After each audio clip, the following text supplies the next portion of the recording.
Dia Sunday School di Hong Kong so na ania seren ko sani ana kina ko di sere ko ni ko ke do la par so ko se amen ole ko na ta sai ko ke so na da ko na ko so ni sa na na di so sa na na ti atan ko yang je di ba ko ke ko ni ke ni ko si ko la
in kasi ako din suwan kaya ng tala, yung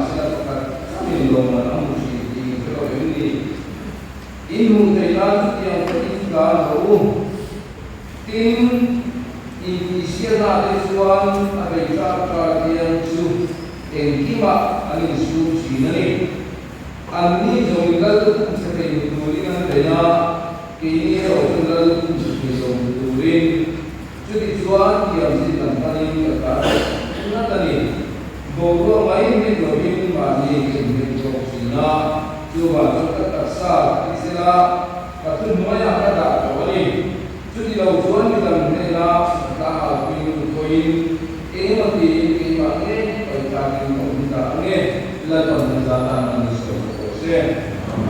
Lepas kata kita tu dia oleh karena suami tentu kalau semua orang dalam sebuah sini banyak sekali kalau suami bersama.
Bumin on su patian su sisian dobe mi na kia piang su mi ve su asen bokon sia Mani di salamat he usuan di sami siat na asenanga. Kalau lamat he tu usuan kami satuan nunna singkona ni yani aturan sedang perasaan masalah se. Bumi nongsu Patihan tu musisi yang dalam ni nak siapa yang sudah itu singkona ni. Juga mulai saya kata online saya tu. Yang saya tahu langsung seorang dia yang bisa duduk sebagai mana kan dengan dua kecil dua kan dia akan bersentuhan dia cuba di salam itu di salam itu nasi kalau itu kalau itu pun nasi goreng ini termasuk saya lahir kan dia ambil kan dia bangun Patihan lama cipta, patihan tuzong cipta seruin dan nabot biar sampai seperti mana yang polo tanpa isun terpisah. Oleh bukan nasihat kan konstitusi tanpa pencatatan selesai. Sinan kita melakukan kejenusan itu sebenarnya ini kan seperti upaya atau kan. Patihan yang saksira. Orang dia berbuat itu dia berbuat lalu bersama sama kali buat dia serta semua berfirman sesuai sudah. Tapi siapa yang tidak bawa ini mau berfirman